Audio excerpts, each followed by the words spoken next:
I couldn't help but think while I was watching this, I missed The Wire. I gotta go back and watch The Wire again.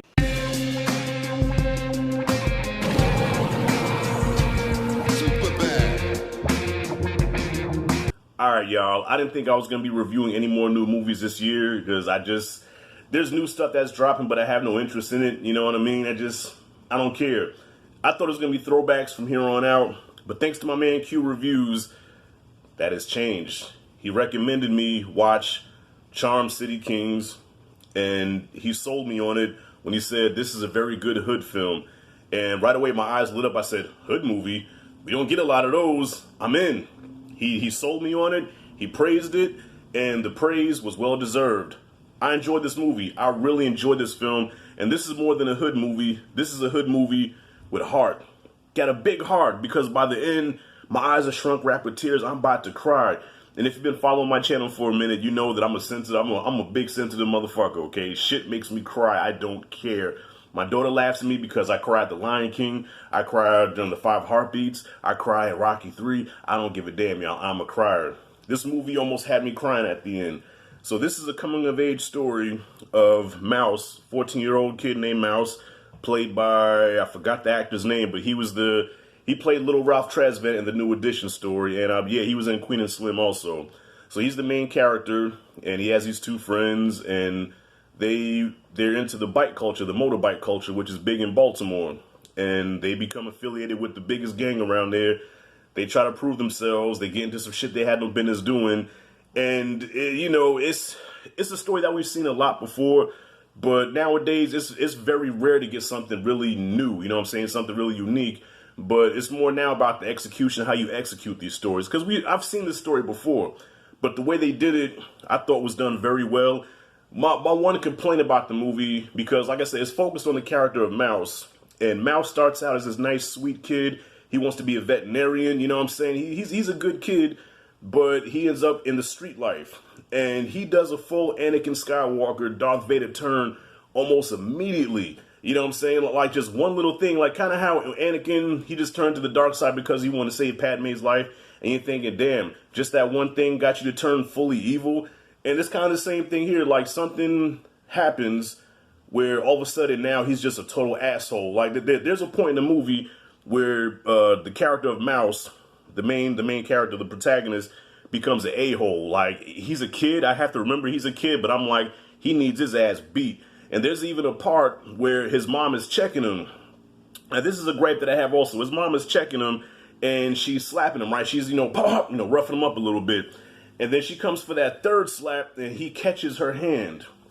I've seen this once before in Power, when Tariq caught Tasha's hand. I don't know. Listen, maybe my mom was just rough. Maybe my mom was just, a roughneck. But the kind of mother that I grew up with, there was no way I could have caught that hand and lived. You know what I'm saying? There's just no way that hand would have been caught, and I would still have been conscious. It doesn't happen. My mother would have fought me. She would have picked something up and tried to hurt me. So, and she seemed like she was, she's a regular black mom. She smokes Newports and everything just like my mom did. He caught the slap and she just couldn't believe it. But she did throw him out the house. So, okay, I guess that kind of makes up for that. He was just an a-hole. And you're like, I don't like this kid anymore. I don't like this kid. Like, not to the point where I want something to happen to him. But I didn't like him, But as far as the other characters go, I thought the friends did a good job. One of them, his name is Swear to God. Swear to God, that's his name, Swear to God. He's played by the little fat kid that was in Dolomite Is My Name. And the other kid, Lamont, who is like the hothead of the group, he's the one that's like just by the body, just ready to pop off on anything. He's the bishop, like Bishop from Juice. He's the bishop of the group. Meek Mill is also in this. He's the leader of the bike gang. He's fresh out of prison. He's on parole. He's trying to fly straight, but he's still in the life. He's carrying around a lot of demons, a lot of guilt, a lot of just baggage from the past that he's trying to redeem himself. He's trying to, just keep, like I said, keep on the straight and narrow. But it's like that fucking life, that street life, just when I thought I was out, they pulled me back in. I was nervous for him at first because I said, a lot of times when rappers try to turn actor, it doesn't really work well, And Meek Mill, I just, I thought that he didn't have that personality to really act. So I was nervous when I was watching this, but then I said, you know what? For the character that he played, I thought he did a good job. I thought he did an effective job with the character that he was given and the way he played him. You know, I mean, he's no thespian. You know, he's not going to win any Oscars or anything like that. But I thought that he had a good enough performance where it was believable. I did feel for the character, and, you know, I thought it was straight. The third act of this movie is straight from Juice. So if you've seen Juice, you'll know what I'm talking about. It's ripped from Juice somewhat, but just with a little twist. And, you know, like I said, by the end, it was some heartbreaking shit, but then it was like you felt relief, and you're like, damn, you know, second chances. You know, I think the theme of this movie is second chances. You know what I mean? And that just goes to show, because I hate to take it on a political tip here, but, you know, the stereotype with us, you know, brothers with black boys that grew up in the inner city, well, they had no father.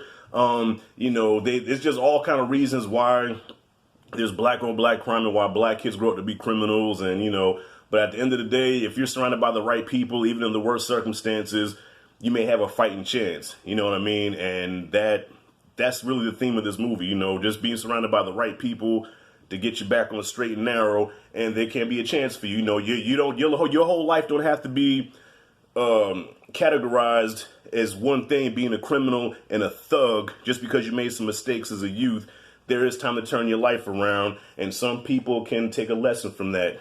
You motherfuckers. I couldn't help but think while I was watching this, I missed The Wire. I got to go back and watch The Wire again. You know what I'm saying? The Wire takes place in Baltimore, and there's even some callbacks to the show, because the character of Mouse wears a shirt that has the characters, the Barksdale crew. You know, you got Avon and Weebay, D, and Stringer. You know what I'm saying? And I was like, good callback to The Wire. And what really made this movie pop? Listen, okay, I'm not gonna give this movie an A+, but I would have gave this movie an easy A+.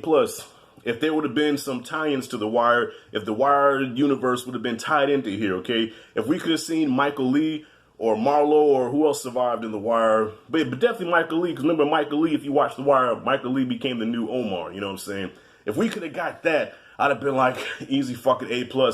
This takes place in the same world as The Wire. Now we need a sequel. I also did the Karate Kid reference in there too. Q actually put me on today. He said, yeah, there's some callbacks to the Karate Kid that I think you'll appreciate. And I did, but it did kind of make me, you know, sad a little bit. Because I said, you know what, back when you watched the Karate Kid, the lesson was that, you know, Daniel is being trained by Mr. Miyagi, who is an unorthodox teacher. He teaches him karate through chores and, you know, life lessons and metaphors and, you know, the gentle, a more subtle style of karate, whereas Cobra Kai was just badass, you know. So back then you hated Cobra Kai because of what they did to Daniel. But now, fast forward 34 years later, flip the script, now everybody loves Cobra Kai. Nobody wants to fuck with Miyagi and Daniel. Like, he even said, yeah, man, shit, to my Miyagi, the dude that used the boy as a slave to do his house chores. I said, damn, the youth nowadays will not get it, but fuck, it's still a great movie. But anyways, y'all, Charm City Kings, I'm going to give a B+. I really enjoyed it. There were a couple of moments where I said I think the script really didn't take the time to flesh out the character arc with the Mouse character. It was just like one little thing, and next thing you know, he just goes full fucking Darth Vader. You know what I mean? And there was a couple of pacing issues, but overall, that's just me nitpicking. Overall, I really did dig this film. I give it a B+. I highly recommend it. Q, thank you for recommending this movie to me. And that's all I got, y'all. B+. So, have you seen Charm City Kings? What did you think about it? Comment freely below. Thank you for watching. If you like this, damn. If you dig the content, hit that like and subscribe, notification bell in the corner. This is Rashad G signing out. See you in the next video.